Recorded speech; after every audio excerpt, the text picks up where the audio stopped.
करत करत अभ्यास के जड़मति होत सुजान, रसरी आवत जात ते सिल पर परत निशान। नैतिक दोहे लिखने में महारथी कवि श्री वृंद का यह दोहा, जिसमें वृंद कहते हैं कि बार बार अभ्यास करने से यदि कोई मूर्ख भी हो तो भी वह सुजान अर्थात विद्वान बन जाता है। जिस प्रकार किसी पत्थर पर बार बार किसी रस्सी के आने जाने से उस पत्थर पर भी उस रस्सी के निशान पड़ जाते हैं, अर्थात इस दोहे के माध्यम से कवि वृंद हमें परिश्रम तथा पुनर्अभ्यास का संदेश देते हैं, क्योंकि जीवन में बार बार अभ्यास करने से किसी भी कार्य में आप प्रगति अवश्य हासिल करते हो। कहते भी है try try again and again. तो चलिए हम भी हमारा टॉपिक आज शुरू करते हैं, जिसका शीर्षक है यण संधि। आज हम यण संधि पढ़ेंगे। आपके समक्ष मैंने एक प्रश्न लिखा है, निम्न में से किस विकल्प में यण संधि नहीं हुई है। आपके विकल्प हैं स्वल्प, स्वस्ति, स्वच्छ और स्वजन। इन चारों का हम संधि विच्छेद करते हैं और देखते हैं कि किस विकल्प में संधि है और किस में नहीं है। स्वल्प,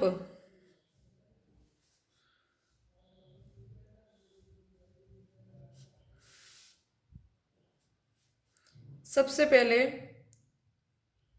वर्ण विच्छेद हम करेंगे।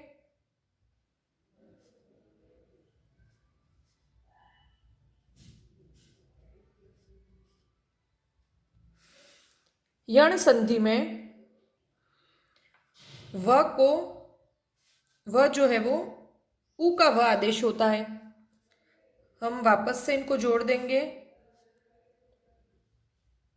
अल्प, आधे व्यंजन में स्वर जुड़ जाएगा, इस तरीके से बन जाता है सु धन अल्प, अर्थात स्वल्प का संधि विच्छेद क्या हो जाता है सुधन अल्प। सु मतलब अच्छा, अल्प मतलब थोड़ा, दोनों पद सार्थक है।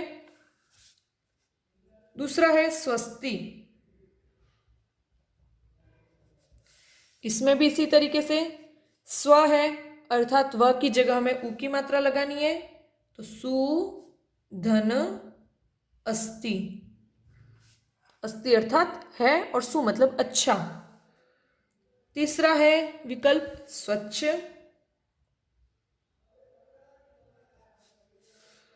व की जगह हमको उ आदेश हो जाएगा, सु धन अच्छ या कहें हम अच्छा। अंतिम विकल्प बचता है स्वजन। स्वजन, तो इसमें भी आप बोलोगे व है तो सुधन अजन नहीं होगा। यह जो पद है वो स्व धन जन से मिलकर के बना है।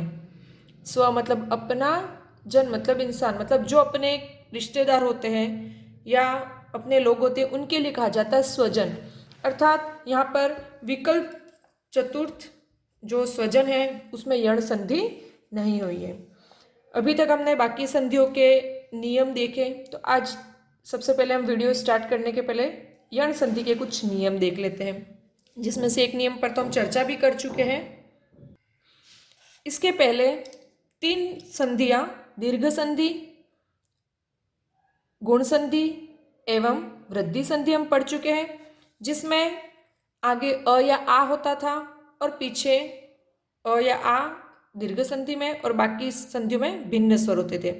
जब हम यण संधि की बात करते हैं तो यहाँ पर प्रारंभ में ई या ई अर्थात ई के सवर्ण के साथ कोई भी असमान स्वर, ई या ई के साथ कोई भी असमान स्वर, और यहाँ पर कंडीशन क्या है, ई या ई को छोड़कर। क्यों? क्योंकि यदि ई के साथ ई का मेल होता है तो वहां पर दीर्घ संधि हो जाएगी, अतः यहाँ पर यह नियम काम करता है। ई या ई के बाद कोई असमान स्वर आए, चाहे अ आए, चाहे उ आए, चाहे ए आए, चाहे जो भी आए, तब जो यहाँ पर ई है, इस ई को यह आदेश हो जाता है। ठीक है, मतलब पीछे वाला जो स्वर है वो पूरा शब्द वैसा वैसा रहेगा, उसमें कोई परिवर्तन नहीं आएगा, सिर्फ ई को यह आदेश होता है। ये हमारे नियम नंबर 1। इससे संबंधित कुछ उदाहरण भी हम आगे देखेंगे।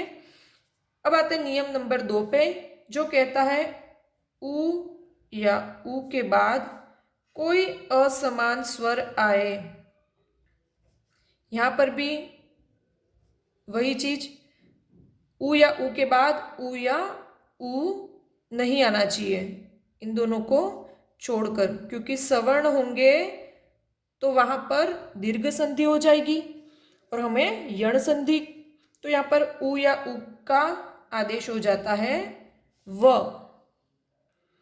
और असमान स्वर के साथ जो बाकी का शब्द है वो वैसा ही यहाँ ले लिया जाता है। जैसे कि यहाँ पर हमने देखा था सुधन अस्ति, या उससे भी पहले देखा स्वल्प में, तो स धन व था, व को हमने, व कब होता है जब उ हो, तो स में उ मिला करके सु बनाया, और पीछे अल्प वैसा रहता, उसमें कोई परिवर्तन नहीं होता है।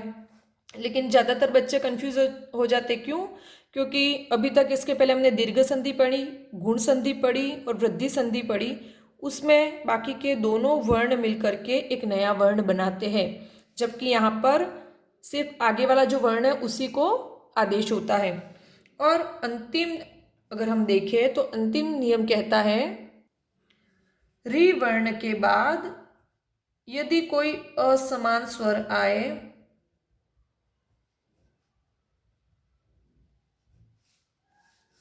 मतलब री को छोड़कर,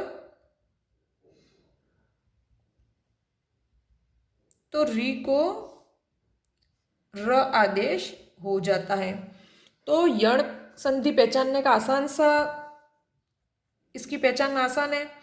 यण में देखो कौन कौन से आदेश होता है, तो य व र, यहाँ पर भी यण संधि य से शुरू होती है और उसके आदेश भी य से ही शुरू होते हैं। ठीक है, तो आप शॉर्ट ट्रिक में आप समझ सकते हो भाई, कंफ्यूजन होता है हमको कि भाई गुण और यण संधि में, तो बस यण का याद रखना, यण में यवर होता है। और दूसरी चीज जो ज्यादातर हमको बताई जाती है, यण संधि में हमेशा आधा अक्षर, आधा वर्ण आपको दिखाई देता है, तो आधे वर्ण से इसकी पहचान की जाती है। लेकिन ये जरूरी नहीं है ना, पहले भी बाकी संधियों में भी आपको बता चुकी हूँ कि आप उनके सार्थक टुकड़े होंगे तो ही वह संधि होगी। अगर आपको 2 मात्राएं दिख रही है और आप सोच लो वृद्धि संधि है, आपको दीर्घ मात्राएं दिख रही है और आप सोच लो कि भाई वहाँ पर दीर्घ संधि है, तो इस तरीके से ये काम नहीं करते। जब आप संधि विच्छेद करते हो तो दोनों पद सार्थक होने जरूरी है। तो चलिए अब कुछ उदाहरण देख लेते हैं। हमारे परीक्षाओं में कुछ इस तरीके से भी प्रश्न आते हैं, निम्न में से सही विकल्प छाटिए। शक्तिंध, शक्त्यांध, शक्त्यंध या शक्तंध। अब कोई शब्द सही है या नहीं, उसकी पहचान विभिन्न व्याकरणिक बिंदुओं से होती है, जैसे कि किसी में उपसर्ग सही से जुड़ा नहीं होता है, किसी में प्रत्यय नहीं जुड़ा होता है, किसी में सामासिक गलती होती है, या फिर ज़्यादातर में संधि पद गलत होते हैं। तो हमारे सामने भी यहाँ पर ये जो शब्द है उनमें से सही शब्द कौन सा है वो देखने के लिए हमें इसका संधि विच्छेद करना ज़रूरी है। ज़्यादातर किताबों में भी गलत छपा होता है। तो हमारे सामने ये जो शब्द है, इन विकल्पों में से शक्त्यंध और शक्त्यांध, इन दोनों में से ज़्यादातर को कन्फ्यूज़न होता है। मैंने ज़्यादातर किताबों में शक्त्यांध भी पढ़ा है, लेकिन जब अपन इसका विग्रह करते हैं तो बनेगा शक्ति धन अंध, मतलब शक्ति से या शक्ति में अंधा। ठीक है, और इनको अलग करते हैं अपन,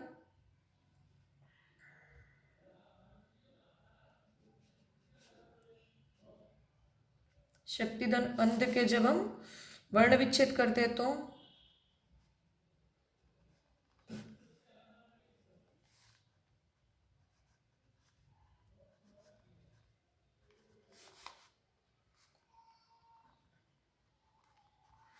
यहाँ पर ई है और पीछे असमान स्वर अ है, ठीक है। तो अंध को तो अपन को छेड़ना नहीं है।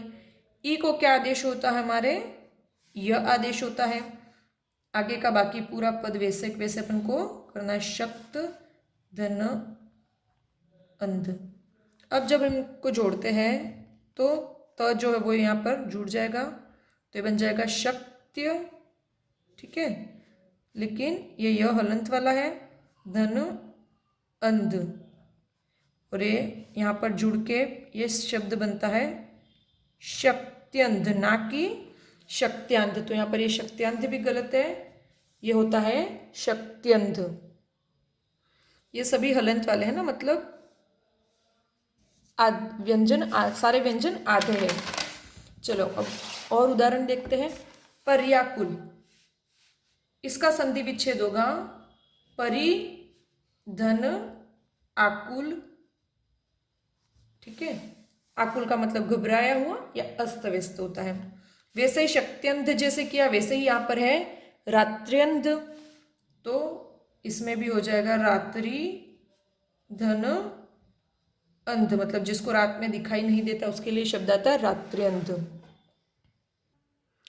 यण संधि की पहचान के लिए सबसे आसान चीज है, य व र के आगे आपको आधा वर्ण दिखेगा। जो आधा वर्ण है, अगर य है तो आप उस आधे वर्ण के साथ ई की मात्रा जोड़ दें, अगर व है तो उस आधे वर्ण के साथ ऊ की मात्रा जोड़ दें, ठीक है। और र है तो उस आधे वर्ण के साथ आपको री की मात्रा जोड़नी है। अत्याधुनिक, हमको इसका संधि विच्छेद करना मान लो नहीं आता है, तो हम इसका संधि विच्छेद कैसे करेंगे, तो य है और य के आगे आधा तो हमको दिखाई दे रहा है, तो हमको कुछ नहीं करना है, इतना तो हमको याद होना चाहिए कि ई को यह आदेश होता है, ठीक है। तो यहाँ पर य के पहले आधा वर्ण कौन सा, त, तो उस त में हम ई की मात्रा लगा देंगे अति, धन य को हटा करके पीछे का जितना शब्द बचता है वो वैसे वैसे, धन आधुनिक, आधुनिक होता नहीं है, सार्थक शब्द आधुनिक है, इसलिए अत्याधुनिक का संधि विच्छेद हमारे क्या हो जाता है, अति धन आधुनिक। और आपको देखना है कि अगर ये आपने जो किया है वो सही है या नहीं, तो जिस ऐसे ही वर्ण विच्छेद करके फिर से उन सारे वर्णों को आप जोड़ देंगे तो आपके वापस से अत्याधुनिक शब्द बन जाएगा। संधि विच्छेद करिए और उस संधि विच्छेद को वापस से आप जोड़ करके संधि पद बना के देख लीजिए। आगे था प्रत्यंत, तो इसमें भी यह है, यह ई को यह आदेश होता है, तो प्रति धन अंत होगा क्योंकि अंत शब्द गलत होता है। व्याकुल, तो देखो यहाँ पर य के आगे है व और ये शब्द के स्टार्टिंग में है, तो बच्चे कंफ्यूज हो जाते हैं, तो हमको कंफ्यूज नहीं होना है। सिर्फ व के साथ हमको य कब होता है, जब ई की मात्रा हो, तो ठीक है, व में ई की मात्रा जोड़ देते, वी धन पीछे आकुल वैसा का वैसा हमको जोड़ के रख देना है। व्युत्पत्ति, इसमें भी ऐसा है, व में ई की मात्रा जोड़ देंगे, वी धन उत्पत्ति। देखो अभी तक हमने अ वाले, अब यहाँ पर उ आया, ई के बाद असमान वर्ण है, लेकिन पीछे कौन से वर्ण है उनसे हमें कोई मतलब नहीं है, क्योंकि अ को ई को यह आदेश होता है। व्याप्त, इसका संधि विच्छेद क्या होगा, वी धन आप्त। आगे देखते हैं प्रत्युष, प्रति धन उष, यहाँ पर मात्रा बड़ी है तो हमको यहाँ पर भी मात्रा बड़ी ही लगानी है। प्रत्यक्ष, प्रति धन अक्ष, और ज्यादा सही है अक्षी, है ना, मतलब अक्षी मतलब आंख के सामने, प्रति धन अक्षी। पर्यवसान, परि धन अवसान। जब हम एक ही तरह के उदाहरण सॉल्व करते तब तो हमको लगता है कि भाई बहुत ही आसान है, हमको आ गया, लेकिन जब मिक्सअप हो जाते तभी हमको कंफ्यूजन होता है। न्यून, नी धन ऊन, ठीक है। अब आगे देखते हम अध्ययन, अधि धन अयन। उपर्युक्त, यह उपरोक्त ज्यादातर जगह लिखा होता है, लेकिन देखो अगर आपको संधि का नॉलेज है तो आपके शब्द शुद्धियां ऐसे ही सही हो जाएंगे। तो इसका होता है उपरी धन उक्त, उपर्युक्त, ज्यादातर उपरोक्त उपरोक्त लिखा होता है जो कि गलत है। व्यर्थ, वी धन अर्थ। अध्येता, इसका कैसे बनेगा? अधि धन एता। ठीक है, यहाँ पर मात्रा एक ही है इसलिए यहाँ पर ए ऐ मत कर देना। यहाँ पर ज्यादातर बच्चे ए और ऐ की मात्रा में कंफ्यूजन होते हैं। ये ए है, इसकी मात्रा, और ये ऐ है और इसकी मात्राएं दो लगती है ना, तो इसमें आपको मात्राओं में कंफ्यूज नहीं होना है। व्यवहार, वि धन अवहार। आभ्यंतर, अभि धन अंतर। ये अभ्यंतर है ना, आभ्यंतर नहीं है, अभिधन अंतर। अब हम देख लेते हैं, अभी तक तो हमने देखा ई को य आदेश होने वाले उदाहरण। अब हम देखते हैं उ को व होने वाले उदाहरण। आपके सामने शब्द है लघ्वाकार। हमको इसका संधि विच्छेद भी नहीं आता है। सबसे पहले कुछ नहीं करना है, सीधे सीधे वर्ण विच्छेद कर दीजिए, उससे काफ़ी सारी चीज़ें आसान हो जाती है ना, इसलिए मैं वर्ण विच्छेद करती हूँ हमेशा।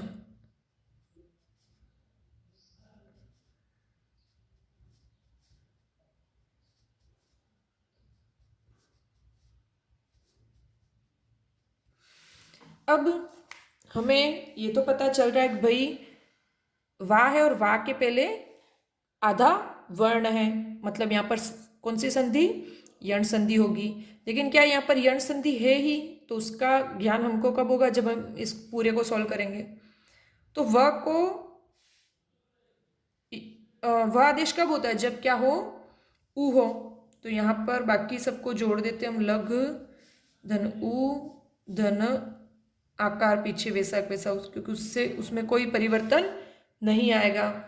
अब आधे व्यंजन में ये स्वर जुड़ जाता है तो क्या बन जाएगा हमारे?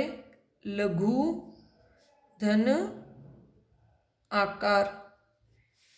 ठीक है, तो इस तरीके से हमारे बन जाता लघ्वाकार। लेकिन ये ऊ जो है वो यहाँ पर लघु शब्द को देखते हुए ऊ छोटा है, ये हमको ध्यान में होना चाहिए ना कि सार्थक शब्द कौन से हैं। ज़्यादातर हमारे ये सारों इन सब में कुछ न कुछ जैसे सु इत्यादि उपसर्ग भी मिलेंगे। और उदाहरण देखते हैं, कुछ और उदाहरण हल करते हैं। अन्विति, वह है, वह के आगे आधा वर्ण है, तो हम जो आधा वर्ण है वह कब होता है? जब उ आदेश होता है। तो हम लगा देंगे उसमें अनु धन, पीछे व में ई की मात्रा छोटी है, हमको भी यहाँ पर ई की मात्रा छोटी लगानी है, और पीछे जो ती है वैसा ती के ती। तो ये इसमें हमको मात्रा है तो आसानी से पता चली जाएंगी। अनुधन इति। अन्वेषण, इसमें भी क्या करना है? व को उ बना देना है, तो अनु धन पीछे बचा, व में ए की मात्रा है मतलब ए है। ठीक है, तो यहाँ पर हो जाता है एषण। तो देखो उ के बाद यहाँ पर तो ई जुड़ रहा था, यहाँ उ के बाद ए जुड़ रहा है। समन्वय, देखो इसमें समनु, और ये भी सम धन अनु, समनु धन, पीछे व में अ जुड़ा हुआ है तो अय, उ को व हो जाता है। स्वागत, स्वागत में स में उ लगा देंगे तो सु धन पीछे आगत वैसा के वैसा जुड़ जाएगा। शिष्वंग, ये उदाहरण इंपॉर्टेंट है। इसमें देखो व के आगे आधा श है, तो श में हम उ की मात्रा लगाएंगे तो ये बन जाएगा हमारे शिशु। व में अ मिला हुआ था तो वैसा वैसा अंग, शिशुधन अंग बराबर शिष्वंग। गुरुवादेश, गुरुवादेश जो है ये बनता है, देखो र यहाँ पर ये रेफ है। ठीक है, जो रेफ का मतलब होता है आधा र, वो यहाँ पर पीछे वाले वर्ण के साथ जुड़ जाता है। तो यहाँ पर इस र में हमको उ की मात्रा जोड़नी है तो ये हो जाएगा गुरु धन, पीछे वैसा वैसा आदेश। ठीक है, ये रू आधा लिखा है मैंने ना, ये थोड़ा सा दिख नहीं रहा होगा पर ये आधा रू है, और जब मतलब छोटा रू और बड़ा रू हम जब लिखते हैं तब इस तरीके से घुंडी बनाई जाती है। तो और गुरु मतलब अगर हम टीचर के अर्थ में ले तो तब उसमें गुरु में ऊ की मात्रा सदैव छोटी होती है, और अगर गुरु में रू की मात्रा बड़ी लगा रहे उसका मतलब होता है गुरु अर्थात बड़ा। आगे मध्वाचार्य, इसका संधि विच्छेद होगा मधु धन आचार्य। धात्विक, धात्विक में त आधा है, त में हम मिला देंगे उ तो ये बन जाएगा धातु, धन पीछे इक वैसा वैसा जुड़ जाएगा। अन्वीक्षण, अन्वीक्षण अनु उपसर्ग धन, व में ई की मात्रा बड़ी है तो हमको यहाँ पर भी बड़ी मात्रा लगानी है, और क्षण वैसा वैसा मतलब अनुधन इक्षण, अन्वीक्षण। लघ्वोष्ट, लघ्वोष्ट, ठीक है। तो यहाँ पर देखिए लघु धन पीछे बचा ओ की मात्रा तो यहाँ पर ओष्ठ। वध्वागमन, अब व के बाद है ध में ऊ की मात्रा, लेकिन वधु जो शब्द होता है उसमें ऊ की मात्रा हमेशा बड़ी होती है, हमें ज्ञात होना चाहिए। तो वधु धन आगमन, वध्वागमन। लघु का मतलब होता है छोटा और उसमें मात्रा भी छोटी लगती है। वधु या कहो कि नारी सूचक ज्यादातर शब्दों में हमेशा बड़ी मात्रा ही लगती है। मनवंतर, इसका बनेगा मनु धन अंतर।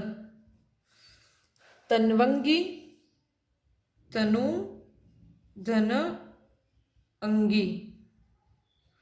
अन्वीक्षा, अनु धन ई की मात्रा बड़ी है तो हमको भी ई की मात्रा बड़ी लगा देनी है, इक्षा। तो इस तरीके से बहुत ही आसान तरीके से हमने देखा कि ऊ को व आदेश होता है, वह आधा है और उसके आगे कोई भी आधा शब्द वर्ण मिलता है तो उस आधे वर्ण में आपको ऊ की मात्रा जोड़ देनी और पीछे तो जैसी मात्रा है वैसी वैसी मात्रा आपको लगा देनी है, उसमें अपने हिसाब से कुछ भी नहीं करना है। यहाँ गुर्वादेश में आप हो सकता है कुछ बच्चे कन्फ्यूज़न हो तो आपको नहीं होना है, क्योंकि यहाँ पर इसको एक बार हम सॉल्व करके देख लेते हैं ताकि आपके लिए और भी आसान हो। गुर्वादेश, इसमें वर्ण विच्छेद कर लेते हैं। ग धन ग में ऊ की मात्रा, फिर आएगा र, फिर आएगा व और पीछे आदेश वैसा वैसा हम लिख देते, ठीक है। अब ये आधा र है तो ये बन जाएगा इस तरीके से गुर धन ऊ, व का ऊ आदेश ऊ होगा और पीछे आदेश का आदेश वैसा, तो ये हो गया ना गुरु धन आदेश, ठीक है। अब हम देख लेते हैं री को र आदेश होने वाले कुछ उदाहरण। री को र आदेश उदाहरण लिखा हमने पितृनुमति। अब इसमें समझ में नहीं आ रहा है, सबसे पहले वर्ण विच्छेदी आप कीजिए तो आपके लिए आसान हो जाएगा। प में मिली है ई की मात्रा, फिर है त्र तो त्र में अ, ठीक है, और न में उ, फिर म और म में अ और त में ई। अब यहाँ पर है त्र, ठीक है। अब ये त्र बनता कैसे है? त्र एक संयुक्त व्यंजन है जो कि त और र से मिलके बनता है। हम र आदेश ढूंढ रहे हैं, यहाँ पर र तो कहीं हमको दिखाई नहीं दे रहा है, लेकिन ये र इस त्र में ही छुपा हुआ है, क्योंकि त्र जो है वो त आधा और र और उसके साथ अवर्ण जब जुड़ता है, अस्वर के साथ जुड़ करके पितृ शब्द बनता है। तो यहाँ पर हमको बाकी को जोड़ देते हम, ये पितृ हो गया और पीछे अनुमति शब्द वैसा वैसा हम जोड़ देते हैं। अब र कब होता है? जब र की जगह क्या हो? री हो, मतलब पित धन री धन अनुमति, ठीक है। तो ये री इसमें जुड़ जाएगा तो ये हो जाएगा री की मात्रा इस तरीके से लगती है। तो री की मात्रा हमने पितृ धन अनुमति, तो इस तरीके से हमारा पितृ अनुमति जो शब्द है वो बन जाएगा। तो आपको जहाँ त्र दिखाई दे समझ लेना उस त्र में त के साथ र जुड़ा हुआ ही है। और र कब होता है? जब री हो। तो री को र आदेश होता है। इस तरीके से आप हल करेंगे तो बहुत ही आसानी से आपको यण संधि के जितने भी है वो संधि विच्छेद आप कर सकते हैं। पित्रादेश, इसमें भी त्र कब होगा? जब री होगा। तो पित्रा क्या? पितृधन आज्ञा। पित्रादेश वही पितृधन आदेश। मात्रानंद, तो माँ धन त्रा है ना, धन आनंद। अब ये जो त्रा है वो कैसे बनता है? ये सिर्फ नंद रहेगा है ना पीछे, क्योंकि आ इसी में जुड़ा हुआ है। तो ये त धन र धन आ से त्रा बनता है ना, और आगे माँ वैसा वैसा, और यहाँ पे नंद वैसा वैसा। अब र कब होगा? जब भाई क्या होगा? री होगा। तो माँ त धन री धन आनंद वैसा के वैसा साथ में जुड़ जाएगा। तो री इसके साथ जुड़ करके मातृ शब्द बनता है, धन आनंद। तो इसका संधि विच्छेद मात्रानंद क्या क्या होगा? मातृ धन आनंद। वैसे ही हम कहें मात्राज्ञा, उसका क्या वो बन जाएगा? मातृ धन आज्ञा। पित्राज्ञा, उसका कैसे होगा? पितृ धन आज्ञा। मात्राज्ञा, पित्राज्ञा, पित्रादेश। और अपन और भी शब्द देखते हैं। मातृच्छा, तो इसमें भी कुछ नहीं है, आगे मातृ वैसा वैसा, और त्र पे ई की मात्रा है छोटी वाली, तो वो ई वैसे वैसे लिख के इच्छा। पितृच्छा में भी पितृ धन इच्छा। पीछे वाला वर्ण क्या है उससे हमें कोई फर्क ही नहीं पड़ता, बस री को ही र आदेश हो रहा है। पितृपदेश, इसमें भी पितृ धन उपदेश। तो इस तरीके से हमने यण संधि देख ली। बहुत ही आसान संधि है, इसमें कुछ भी ऐसा कठिन नहीं है। परीक्षा में पूछे जाने वाले जो सवाल है उसके लिए मैं बहुत जल्द एक वीडियो भी बनाऊंगी। एक बार स्वर संधि पूरी पढ़ लेते। उस वीडियो में आपको आरपीएससी के जितने भी पिछले पेपर हैं, चाहे वो कांस्टेबल हो, एसआई हो, चाहे आपके second grade, third grade, first grade, या किसी भी अन्य एग्जाम से रिलेटेड कोई भी पेपर हो, उससे उनमें संधि से संबंधित पूछे गए सारे प्रश्न एकत्रित करके एक प्रश्नमाला हम हल करेंगे। आशा करती हूँ आज का वीडियो आपको अच्छा लगा। प्लीज़ चैनल को अगर आपने सब्सक्राइब नहीं किया है तो सब्सक्राइब कीजिए। अपने व्हाट्सएप स्टेटस पे लिंक आप शेयर कीजिए ताकि ज़्यादा से ज़्यादा लोग हमसे जुड़ सके और सबका लाभ हो सके। धन्यवाद।